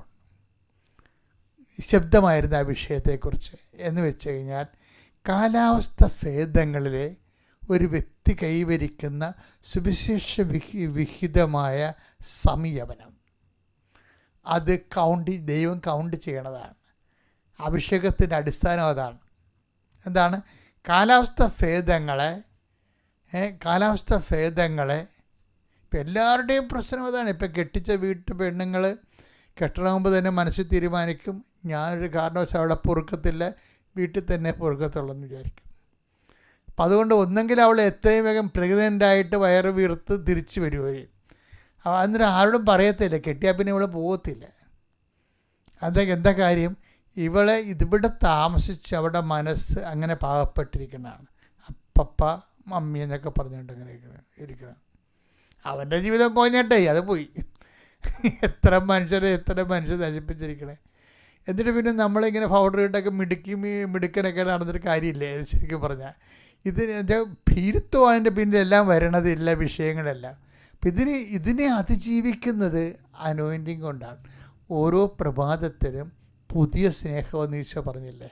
ഇപ്പം നീ കല്യാണം കഴിച്ച് ചെല്ലുമ്പോൾ ആ വീട്ടിൽ ചെല്ലുമ്പോൾ വീട്ടിലുള്ളവർ ചിലപ്പോൾ ഒന്ന് ടേംസായി പോകാൻ കുറച്ച് സമയമെടുക്കും. കുറച്ച് കഴിയുമ്പോൾ നീ അത് പ്രാർത്ഥനാപൂർവ്വം കാത്തിരിക്കണം. ഇപ്പോൾ കണ്ട ഈശോ ജോർദാനിൽ നിന്ന് മരുഭൂമിയിലേക്ക് പോകുന്ന ഒരു ശാന്തതയില്ലേ, അത് നെഞ്ചത്തിടിച്ചും തരുന്നത്. അയ്യോ ഞാൻ അവിടെ ചെയ്യുമ്പോൾ ഒരു ഷിഫ്റ്റിങ് വരുന്നുണ്ടല്ലോ. ഈ ജോർദാൻ നദീമുഖത്ത് നിന്ന് യൂദയൻ മരുഭൂമിയിലേക്ക് പോകുന്നതിൻ്റെ ഒരു ഷിഫ്റ്റിംഗ് ഇല്ലേ, ആ യാത്രയിൽ ഈശോ കാണിക്കുന്ന ശാന്തത എന്ന് പറയണത് എന്താണ്? ഈ ഒരു ശാന്തതയാണ് ഷിഫ്റ്റിങ്ങിന് ട്രാൻസിഷനിൽ വരേണ്ടത്. ട്രാൻസിഷൻ ജീവിതത്തിൻ്റെ വളർച്ചയുടെ ഒരു ഘടകമാണ്. ട്രാൻസിഷൻ എപ്പോഴും സിറ്റുവേഷൻ പുതിയ അഭിഷേകത്തിന് വേണ്ടി ട്രാൻസിഷൻ സംഭവിച്ചുകൊണ്ടിരിക്കും. പുതിയ അഭിഷേകത്തിന് വേണ്ടി ട്രാൻസിഷൻ സംഭവിച്ചുകൊണ്ടിരിക്കും, ഷിഫ്റ്റിംഗ് സംഭവിച്ചുകൊണ്ടിരിക്കും. ഈ ഷിഫ്റ്റിങ്ങിന് ചില ആൾക്കാർ ഭയങ്കരമായിട്ട് കയർക്കും, ചിലർക്ക് പ്രതിരോധിക്കാം, കയർക്കാം. ആ കയർക്കും പ്രതിരോധിച്ചുകൊണ്ട് നമ്മൾ സ്റ്റാറ്റസ് കോ കീപ്പ് ചെയ്യാം. പക്ഷെ വളരത്തില്ല, ദൈവത്തിന് ഇടപെടാൻ പറ്റത്തില്ല. ദൈവത്തിന് ഇടപെടാൻ പറ്റത്തില്ലെന്ന് ദൈവത്തിന് അനുഭവം കൊണ്ട് മനസ്സിലായ പിന്നെ ദൈവം ഇടപെടത്തില്ല. അതാണ് ഏറ്റവും വലിയ. എന്താണ് ട്രാജഡി എന്ന് ചോദിച്ചു കഴിഞ്ഞാൽ, എന്താണ് മനുഷ്യന്മാരുടെ ട്രാജഡി എന്ന് വെച്ച് കഴിഞ്ഞാൽ, ദൈവത്തിന് ഇടപെടാൻ പറ്റാത്ത ഒരു ഉരുപ്പടിയായിട്ട് നീ കൺവേർട്ട് ചെയ്ത് വന്നു കഴിഞ്ഞാൽ ദൈവം പിന്നെ നിൻ്റെ കാര്യത്തിൽ ഇടപെടത്തില്ല. എങ്ങനെയെങ്കിലും ജീവിക്കാൻ പറയും. കാര്യം ദൈവത്തിന് ഇടപെടാൻ പറ്റുന്നില്ലെങ്കിൽ പിന്നെ ഉടമസ്ഥാവകാശമൊക്കെ ദൈവം എഴുതി തള്ളും. നിസ്സാര കാര്യം. അതാണ്, ഉടമസ്ഥനാണെങ്കിൽ ദൈവത്തിന് അഭിമാനം ഉണ്ടാകും. ഈ 2 ഉടമസ്ഥരെ ഞാൻ അവതരിപ്പിച്ചായിരുന്നു ഈ ദിവസങ്ങളിൽ, ഈ സമയത്ത്. എന്തൊക്കെയാണ്? ഒന്ന് യേശു, ഒന്ന് ജോബും. ജോബിനോട് പറഞ്ഞു, നീ എൻ്റെ ദാസനെ കണ്ടോ? ദൈവം അവൻ്റെ ഓണർഷിപ്പ് ടേക്കപ്പ് ചെയ്തിരിക്കുകയാണ്. യേശുവിനും അങ്ങനെ തന്നെയാണ്. This is my beloved son in whom I am well pleased എന്ന് വെച്ച് കഴിഞ്ഞാൽ എന്താ, ഇത് രണ്ടും ഒരേ ടൈപ്പ് മനുഷ്യരാണ് ശരിക്കും. അതായത് ദൈവപിതാവിന് അംഗീകരിക്കാൻ പറ്റിയ ആൾക്കാർ, ഉടമസ്ഥതയുള്ള ദൈവത്തിൻ്റെ ഉടമസ്ഥത അംഗീകരിക്കുന്ന കാരണം ഇവർ രണ്ടുപേരും, ജോബും അതുപോലെ തന്നെ ഈശോയും. ഇതുപോലെ നമ്മുടെ ജീവിതത്തിലും വരും. ദൈവം ഓണർഷിപ്പ് ഡിക്ലെയർ ചെയ്യും. അപ്പോൾ ചില ആൾക്കാർ സമ്മതിക്കത്തില്ല, ഓണർഷിപ്പ് സംഭവിക്കില്ല. അപ്പം ദൈവത്തിനൊക്കെ ഇഷ്ടമാണ്. ദൈവത്തിനോട് ഇനി പ്രാർത്ഥന വേണേൽ പ്രാർത്ഥന കൊടുക്കാം, വെടി വേണേൽ പെടി കൊടുക്കാം, പുക വേണേൽ പുക കൊടുക്കാം, പൂ വേണേൽ പൂ കൊടുക്കാം, തിരി വേണേൽ തിരി കൊടുക്കാം. ഈ നക്കാപ്പിച്ച സാധനങ്ങളെല്ലാം കൊടുക്കും. എന്നിട്ട് ദൈവത്തെ അടിച്ചു മാറ്റാവുന്ന ഇങ്ങനെ വിദ്യാധാരണയിൽ ഇങ്ങനെ ഭക്തജീവികൾ ഇങ്ങനെ നടക്കുകയും ചെയ്യും. പക്ഷെ ഒരിക്കലും ദൈവത്തിൻ്റെ ആ സമാനത ഓണർഷിപ്പിലേക്ക് വരത്തില്ല. ഓണർഷിപ്പിലേക്ക് വരണമെന്നുണ്ടെങ്കിൽ ഇത് കണ്ട, ഈ ഷിഫ്റ്റിംഗ് ബുദ്ധിപരമായി കൈകാര്യം ചെയ്യണം. അതുകൊണ്ടാണ് ഈശോ എപ്പോഴും വിഡ്ഢിയാനും ബുദ്ധിമാനെന്ന് പറയണത്. ബുദ്ധിമാനായ മനുഷ്യനെന്ന് പറയും. ബുദ്ധിമാനായ എന്താണ്? അതായത് ദൈവത്തിൻ്റെ ഓണർഷിപ്പ് ഡിക്ലെയർ ചെയ്യുമ്പോൾ അത് അക്സെപ്റ്റ് ചെയ്യാനുള്ള ഒരു ബുദ്ധിയുണ്ട്. തന്ത്രപരമായ ബുദ്ധിയാണത് ശരിക്കും പറഞ്ഞാൽ. ഈ ബുദ്ധിയോടുകൂടി കർത്താവ് ഓണർഷിപ്പ് അംഗീകരിച്ച് പ്രിയപുത്രനാണെന്ന് പറഞ്ഞാലും ഇത് മനസ്സിൽ ഏറ്റുകൊണ്ടാണ് ഈ പ്രിയപുത്രൻ എന്നുള്ള സ്റ്റാറ്റസിന് ആ പ്രലോഭനം വരുന്നത് അവിടെ വെച്ചാണ്. ഈ പ്രിയപുത്രൻ എന്നുള്ള സ്റ്റാറ്റസ് ബ്രാൻഡഡായി കഴിയുമ്പോഴാണ് പിന്നെ പ്രലോഭനങ്ങൾ തുടങ്ങണത്. എന്താണ് പ്രലോഭനത്തിൽ പറയണത്? എന്താണ് ഈശോയുടെ പ്രലോഭനങ്ങളിൽ ഒന്നാമത്തെ പ്രലോഭനം എന്താണ്? Take the word of God. ലൂക്ക 4:3. അപ്പോൾ പിശാച് അവനോട് പറഞ്ഞു, നീ ദൈവപുത്രനാണെങ്കിൽ. കണ്ടാ, ഈശോയോട് എന്താ, ഇവൻ ദൈവപുത്രനാണെന്നല്ല നേരത്തെ പറഞ്ഞത്. അതാണ് ഇപ്പം വീണ്ടും ക്വസ്റ്റബിളായിരിക്കണത്. സ്റ്റാറ്റസിൻ്റെ പ്രോബ്ലമാണിത്. എന്താണ്? This is my beloved sun എന്ന് പറഞ്ഞില്ല. ആര് പറഞ്ഞു? പരമപിതാവ് പറഞ്ഞു. അപ്പോൾ അത് സ്റ്റാറ്റസ് ബ്രാൻഡഡായി. എന്നിട്ട് സ്റ്റാറ്റസ് ബ്രാൻഡഡായി കഴിഞ്ഞാൽ ഉടനെ കാലാവസ്ഥ ഭേദം ഉണ്ടാവും. ദൈവത്തിൽ എനിക്കും ഉണ്ടാവും, നിനക്കും ഉണ്ടാവും. നിൻ്റെ സ്റ്റാറ്റസ് ബ്രാൻഡഡായി കഴിഞ്ഞാൽ സ്റ്റാറ്റസ് അങ്ങനെ നിൽക്കത്തില്ല. ആ സ്റ്റാറ്റസിൻ്റെ വാല്യൂ എന്താ, പ്രൈസ് എന്താണ്, അത് നമുക്ക് കൊടുക്കേണ്ടി വരും. ബൈബിളിൽ ഓശാര ഒരു സൗജന്യം ഇടയ്ക്ക് വിളിച്ച് പറയണമെന്നല്ലാതെ ഒരു സൗജന്യമില്ല. സത്യം ഞാൻ മനസ്സിലാക്കിയ കാര്യമാണ്. സൗജന്യം ഇടയ്ക്ക് വിളിച്ച് പറയാം ബൈബിള്. പക്ഷെ ഒരു സാധനം സൗജന്യമില്ല, എല്ലാം പേയ്മെൻറ്റാണ്. എല്ലാം ഇപ്പം തന്നെ നോക്കിയേ, this is my beloved son സ്റ്റാറ്റസാണ്. പക്ഷെ ഇതിൻ്റെ പേയ്മെൻറ്റ് കൊടുക്കാൻ പറയും. എന്താ കാര്യം? ഈ സ്റ്റാറ്റസ് അവിടെ ചെല്ലുമ്പോൾ പിശാച് വീണ്ടും വരും രംഗത്ത്. ഈശോയുടെ ആന്തരിക സംഘർഷങ്ങൾ തന്നെ ഈ രീതി ഇതിന് സമാന്തരമായി സഞ്ചരിക്കുന്നതാണ്. എന്താ ചോദിക്കണത്? സ്റ്റാറ്റസിനെ ഡാമേജ് ചെയ്യാൻ പോവുകയാണ്. എന്താ പറയണത്? നീ ദൈവപുത്രനാണെങ്കിൽ, അപ്പം അതല്ല സ്റ്റാറ്റസ്. ജ്ഞാനസ്ഥാനത്തിൽ അപ്പം കൊടുത്ത സ്റ്റാറ്റസ് എന്താണ്? This is my beloved son. എന്നെ നിന്നെക്കുറിച്ച് അപ്പന് തന്നെ കൊടുക്കണത്. അപ്പോൾ പിന്നെ പക്ഷേ അത് ഇങ്ങനെ ആഡംബരമായിട്ട് സൗജന്യമായി എടുത്ത് അണിയാനൊന്നും പറ്റത്തില്ല. അതിൻ്റെ പൈസ കൊടുക്കാൻ പറയും. കോട്ടോട്ട് നടക്കണ്ട, കോട്ടനെ കാശ് തരാൻ പറയും. നീ ദൈവപുത്രനാണെങ്കിൽ എന്താ പറയേണ്ടത്? ഈ കല്ലിനോട് അപ്പമാകാൻ കൽപ്പിക്കുക. അപ്പം അതായത് ഈ സ്റ്റാറ്റസ് ഒന്നെങ്കിൽ ലോ ചെയ്യാൻ പറയും, എന്നിട്ട് മാന്ത്രികൻ്റെയും അതുപോലെ തന്നെ സ്വന്തം കാര്യങ്ങൾ നേടുന്നതിൻ്റെ ഈ സ്റ്റാറ്റസ് വെച്ചുകൊണ്ട് സ്വന്തം കാര്യങ്ങൾ നേടുന്നതിൻ്റെ, മറ്റുള്ളവരുടെ അംഗീകാരം പിടിച്ചു പറ്റുന്നതിൻ്റെ ഒരു പ്രലോഭനത്തിലേക്ക് ഈശ്വരനെ കൊണ്ടുപോയി.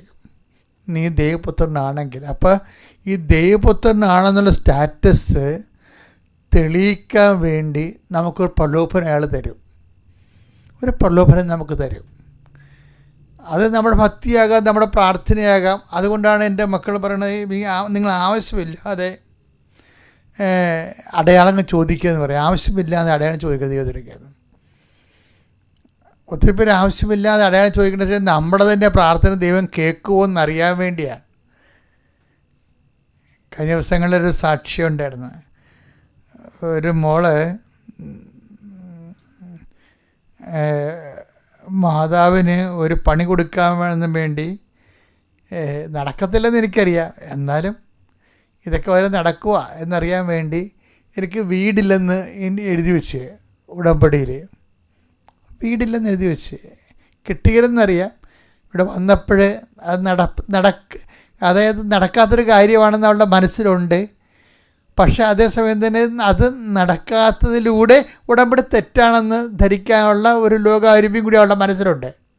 അവളങ്ങനെ ചിന്തിക്കാൻ കാര്യം ദുഷ്ടബുദ്ധി ആയതുകൊണ്ട് ചിന്തിക്കുകയല്ല, അവർക്ക് ഈ ജന്മത്തിൽ ഒരു വീട് കിട്ടാനുള്ള സാധ്യതയില്ല, അതുകൊണ്ടാണ്. പിന്നെ മുട്ടക്കണ്ണൻ്റെ മാവട്ടെറിയ പോലെ ഒരു എറിഞ്ഞ് നോക്കിയതാണ്. പക്ഷേ എറികൊണ്ട് 2 ആഴ്ചക്കുള്ളിൽ അവർക്ക് വീട് സെറ്റാകാനുള്ള തീരുമാനമായി. അപ്പോഴാണ് അവൾ ഞെട്ടിപ്പോയത്. അമ്മയടുത്ത് വെറുതെ കാഷ്വലായിട്ടൊന്ന് പറഞ്ഞതാണ്. അപ്പം ചില സമയത്ത് നമ്മൾക്ക് ഭക്തിയും പ്രാർത്ഥനയൊക്കെ വരുമ്പോൾ 2-3 തരം പ്രലോഭനങ്ങൾ വരും. ഒന്ന്, ദൈവത്തെ പരീക്ഷിക്കാൻ നമുക്ക് തോന്നും. ചിലപ്പോൾ ദൈവം അത് അക്സെപ്റ്റ് ചെയ്യും.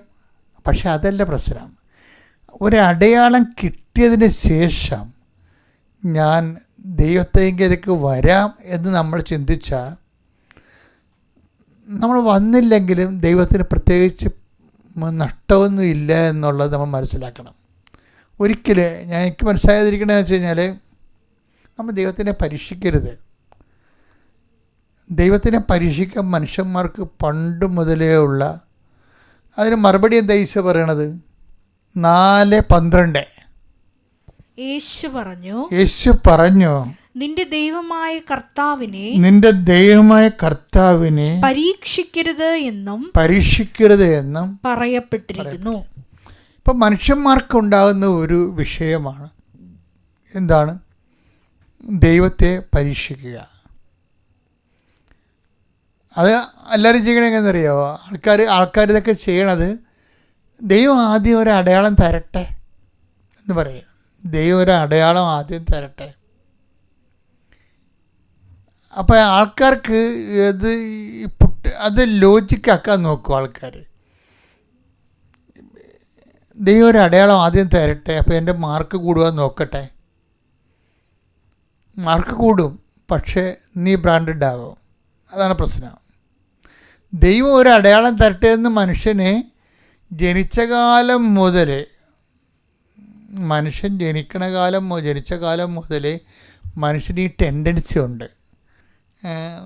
ഇപ്പം കുഞ്ഞുങ്ങളില്ല, അപ്പോൾ പിന്നെ പരീക്ഷയ്ക്ക് തോറ്റു, അല്ലെങ്കിൽ ജോലിയില്ല എന്നൊക്കെ പറഞ്ഞിട്ട് പ്രാർത്ഥിച്ച് നോക്കിയിട്ട് നമ്മളതിൻ്റെ അകത്ത് പ്രാർത്ഥനയിൽ ഇങ്ങനെ ഈ ആൾക്കാർ രൂപക്കൂട് എടുക്കത്തില്ലേ?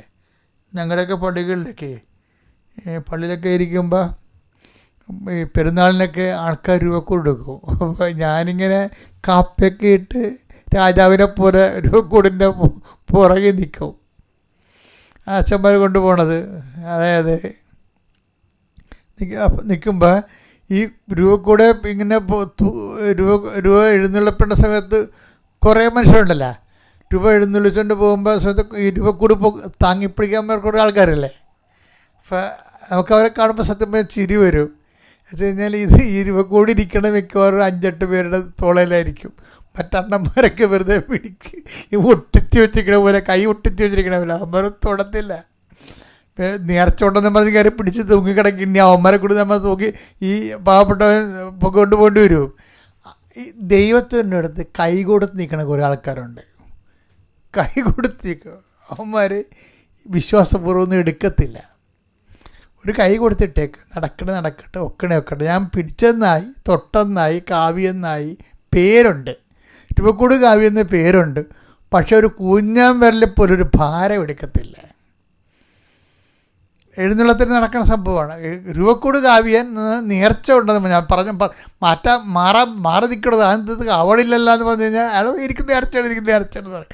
എന്നാൽ നേർച്ചയെന്ന് പറഞ്ഞാൽ പിടിച്ചോണ്ടിരിക്കുന്നത് കാവത്തില്ല, തൊട്ട് വെക്കും. രൂപക്കൂട് തൊടി മറ്റുള്ളവർ കാവിക്കൊണ്ട് പോകുമ്പോൾ തൊടും. പലരുടെയും പത്തി ടൈപ്പാണ്. എന്ന് വെച്ച് കഴിഞ്ഞാൽ കൈ കൊടുത്ത് വെക്കും. ഇത് ദൈവത്തെ ഈ കൈകൊടുപ്പ് എന്ന് പറയണത് ഈ ആധ്യാത്മിക ജീവിതത്തിൽ ഒരു 50-40% ആൾക്കാർ ചെയ്യുന്നൊരു പരിപാടിയാണ്. പ്രാർത്ഥിക്കും, ഒരു കൈ കൊടുത്തിട്ടേക്കും. പക്ഷെ അത് നടക്കണ്ടെന്നാ അങ്ങനെയൊന്നുമല്ല. അതായത് എന്തെങ്കിലും ഒരു അടയാളം കിട്ടി. ഇനി അടയാളം ഏറ്റവും വലിയ അപകടകാരികൾ ആരാണെന്നറിയാമോ? അപകടകാരികളെന്ന് പറയണത് ദൈവം ഈ വിഷയം എടുക്കുവേ, ജോലി കിട്ടുവേ, കടങ്ങളൊക്കെ മാറും. 5-6 മാസം കഴിയുമ്പോൾ പറയുവേ, അല്ലെങ്കിലും എനിക്ക് ജോലി കിട്ടിയേനും അത് ഞാൻ റാങ്കുകാരൻ്റെ 3ാം റാങ്കുകാരൻ്റെ താഴെയായിരുന്നു എൻ്റെ പേര്, അല്ലെങ്കിൽ എനിക്ക് ജോലി കിട്ടിയേനും. അതെന്ന് വെച്ചാൽ അനുഗ്രഹം കിട്ടി 6 മാസം കഴിയുമ്പോൾ ഇവൻ്റെ തനി നിറം പുറത്ത് വരും.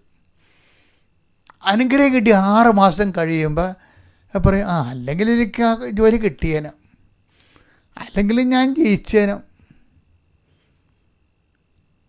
അല്ലെങ്കിൽ വീട് വെച്ചേനും, അല്ലെങ്കിൽ കല്യാണം കഴിച്ചേനും, അല്ലെങ്കിൽ മക്കളുണ്ടായേനും. ദൈവത്തെ വെറുതെ ഞൊട്ടിച്ച് കളയും. അതാണ് കൈകൊടുപ്പ് വിശ്വാസികൾ. പ്രാർത്ഥിച്ച് കഴിഞ്ഞ് നേടിക്കഴിയുമ്പോൾ 6 മാസം കഴിയുമ്പോൾ ലക്ഷണം മാറും. ഇങ്ങനെ കുറേ മനുഷ്യരുണ്ട്. ആധ്യാത്മികമായിട്ട് വളരാത്തതല്ലതേ, അത് നമ്മൾ തന്നെ നമ്മളെ വളർത്തത്തില്ല. അതാണ് നമ്മൾ തന്നെ നമ്മളെ വളർത്തത്തില്ല. നമ്മൾ തന്നെ പറയണത് ആരാണ്? നമ്മളിൽ എപ്പോഴും ഈ ജോബിനെ പ്രലോഭിപ്പിച്ച സാത്താനും യേശുവിനെ പ്രലോഭിപ്പിച്ച സാത്താനും ഒക്കെ നമ്മളെ തന്നെ ഉണ്ട്. നമ്മൾ ഈ ജോബും യേശുവും ഈ തങ്ങളിൽ തന്നെ പ്രവർത്തിച്ച് തിന്മയുടെ ശക്തിക്ക് അതിജീവിച്ച. അപ്പോൾ യേശുവിൻ്റെ ഉള്ളിൽ തിന്മയുടെ ശക്തി ഉണ്ടെന്നല്ല, ഈ മാനുഷിക അവസ്ഥയിലെ മനുഷ്യാത്മാവെന്നും പറഞ്ഞ സാധനമില്ല, ലോകാത്മാവ് എന്ന് പറഞ്ഞ സാധനം. ഈ ലോകാത്മാവ്, ഈ ശരീരം ഉണ്ടെങ്കിൽ ആ സാധനം ഉണ്ടാവും, ലോകാത്മാവ് ഉണ്ടാവും. ഇപ്പോൾ ദുഷ്ടാത്മാവ് ഉണ്ടാവും, ലോകാത്മാവ്, ദൈവാത്മാവ്. അപ്പോൾ ഈ ശരീരത്തിന് എന്ന് പറയുമ്പോൾ അതിൻ്റെ കഴിവുകളുണ്ട്, അതുപോലെ തന്നെ അതിൻ്റേതായിട്ടുള്ള ഒരു മെറിറ്റ്സൊക്കെ ഒത്തിരി ഉണ്ട്.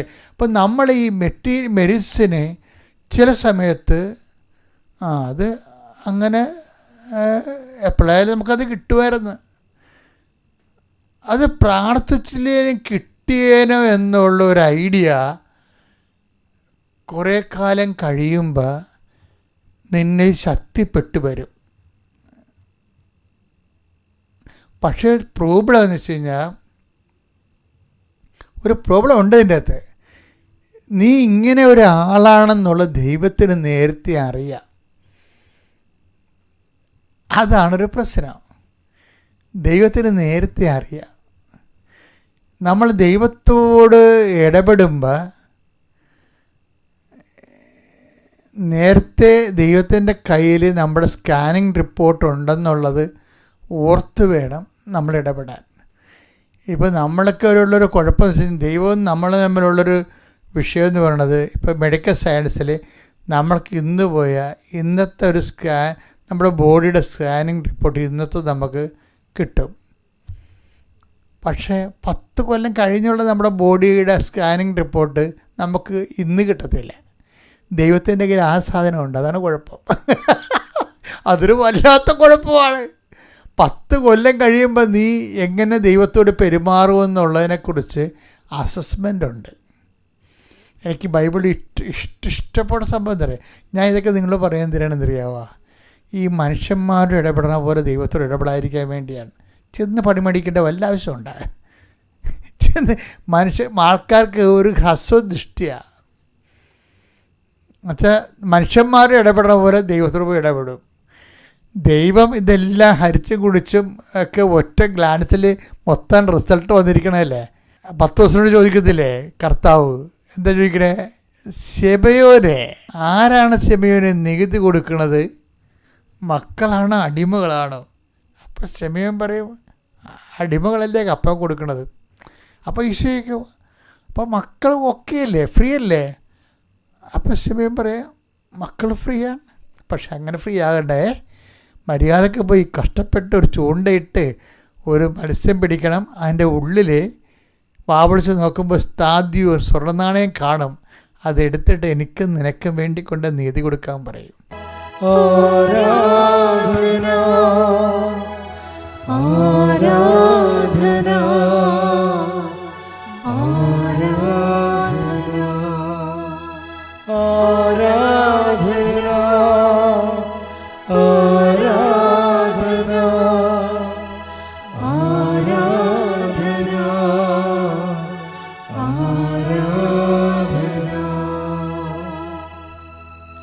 പരിശുദ്ധ പരമദിവ്യകാരുണ്യത്തിന് എന്നേരവും ആരാധനയും സ്തുതിയും പുകഴ്ചയും ഉണ്ടായിരിക്കട്ടെ. കർത്താവേ, നിന്റെ ഉന്നതമായ നാമത്തിന് സ്വസ്ഥം ചെയ്യുന്ന കർത്താവേ, കർത്താവേ, നിന്റെ വിശുദ്ധ പൗരോഹിത്യത്തെ മഹത്വപ്പെടുത്തണമേ കർത്താവേ. കർത്താവേ, സഭയിലുള്ള സാന്നിധ്യം പ്രകടമാക്കണമേ ഈശോ. 39 വർഷം ഞാൻ അർപ്പിച്ച കൃപാനയുടെ യോഗ്യതയാൽ കൃപാസ്ഥാനത്താര ജീവനോടെ പ്രത്യക്ഷപ്പെട്ട പരിശുദ്ധ അമ്മയുടെ പ്രത്യക്ഷീകരണത്തിന് സ്ഥിരീകരണത്തിനായി അങ്ങയുടെ മക്കളെ ഞാൻ ആശീർവദിക്കുന്നു ഈശോ നാമത്തിൽ. അപ്പാ, സ്വർഗീയപ്പ, അങ്ങേ പുത്രൻ യേശു ക്രിസ്തുവിന്റെ നാമത്തിൽ അടയാളം കാണിക്കണമെന്ന് പ്രാർത്ഥിക്കുന്നു. അന്തിന് കാഴ്ച നൽകിയവനെ, ഈശോ ചെകിടിന് കേട് നൽകിയവനെ,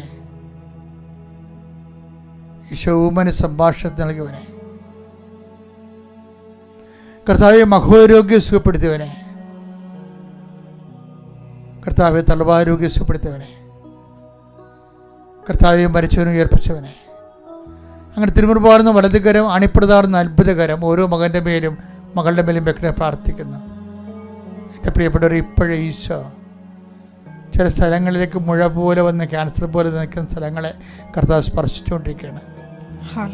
മലദൂരത്ത് ക്യാൻസർ ഉള്ളവരെ കർത്താവ് സ്പർശിച്ചുകൊണ്ടിരിക്കുന്ന സന്ദേശം കർത്താവ് സ്പർശിക്കണമെന്ന് പ്രാർത്ഥിക്കുന്നു. അതുപോലെ ഓരോ രോഗങ്ങൾ കർത്താവ് വളരെ സങ്കടപ്പെടുന്ന അനുഭവങ്ങളുള്ളവരെ അങ്ങനെ സ്പർശിക്കണമേ. ഈശോ നടുവേദന സ്പർശിക്കണമെന്ന് പ്രാർത്ഥിക്കുന്നു. ഈശോയെ, മനുഷ്യന്മാരുടെ സങ്കടകരമായ രോഗാവസ്ഥകളെ, നമ്മുടെ രോഗങ്ങളാണ് വഹിച്ചത്, നമ്മുടെ പാപങ്ങൾക്ക് വേണ്ടി അവൻ പരിഹാരം ചെയ്യുന്ന ചെയ്ത ദൈവവചനം അനുസരിച്ച് കർത്താവ് അനേകം മക്കളുടെ രോഗങ്ങൾ നീ ഓരോ ദിവസവും ഏറ്റെടുക്കുന്ന ഓർത്ത് നന്ദി പറയുന്നു. കക്ഷത്തെ കുരുക്കളം, പൊറുക്കാത്ത വ്രണങ്ങളുള്ളവരെ കർത്താവ് സുഖപ്പെടുന്നതിന് ഓർത്ത് നന്ദി പറയുന്നു. ഈശോയെ,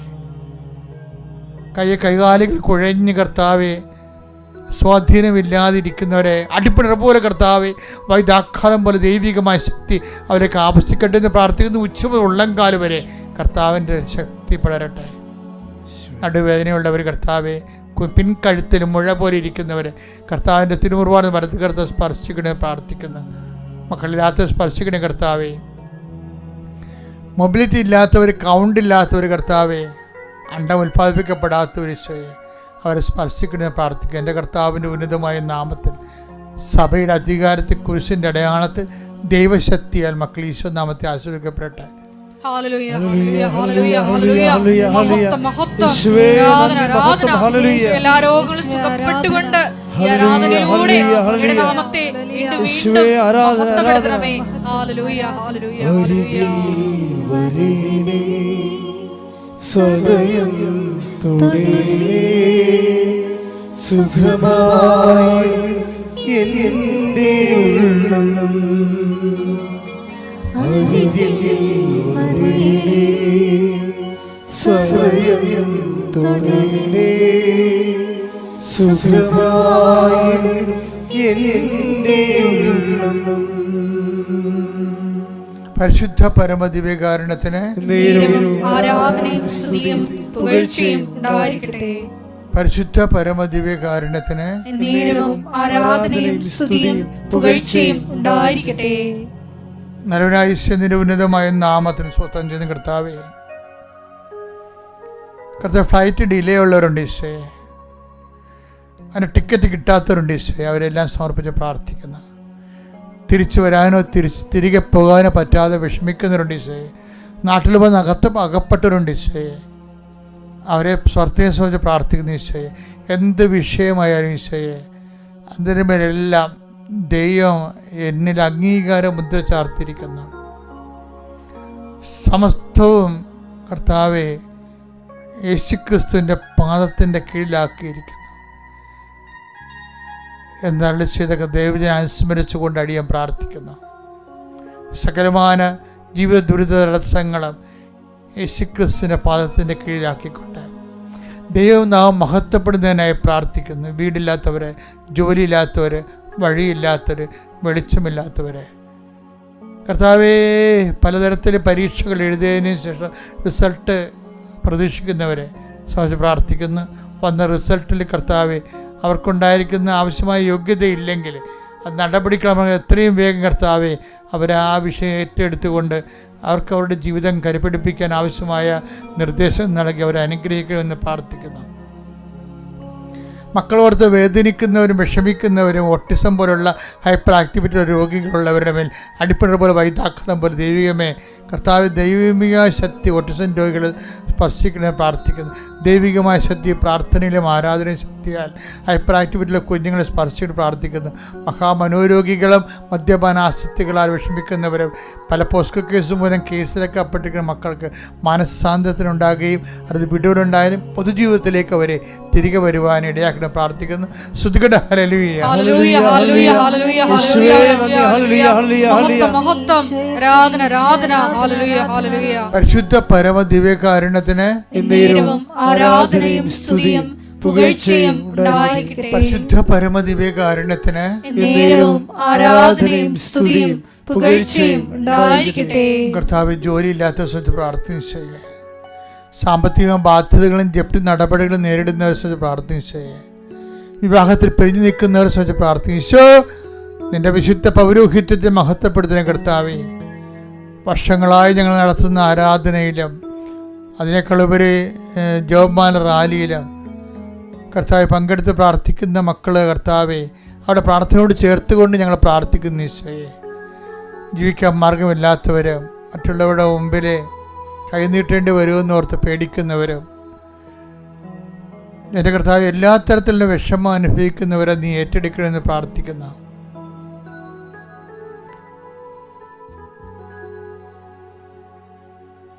കർത്താവ് നിന്റെ വിശുദ്ധ പൗരോഹിത്യത്തെ മഹത്വപ്പെടുത്തണമേ കർത്താവെ.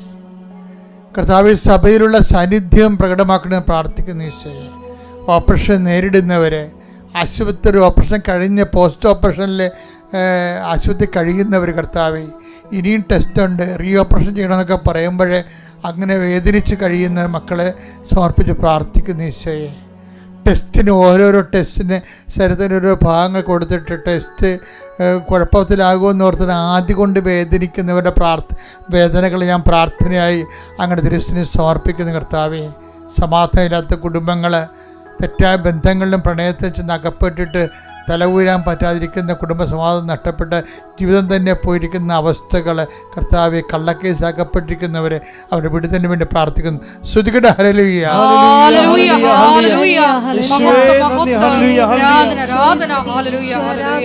പരിശുദ്ധ പരമ ദിവ്യകാരുണ്യത്തിന് ആരാധനയും സ്തുതിയും പുകഴ്ചയും ഉണ്ടായിരിക്കട്ടെ.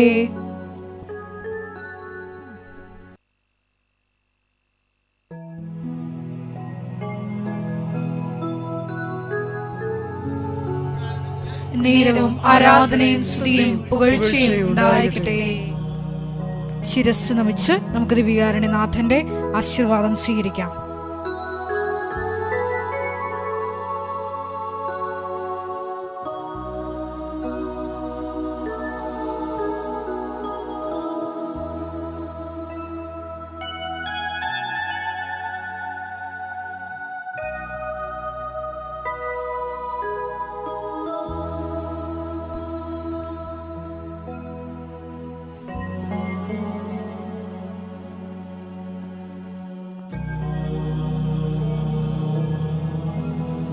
പരിശുദ്ധ പരമമാ ദിവ്യകാരുണ്യമേ,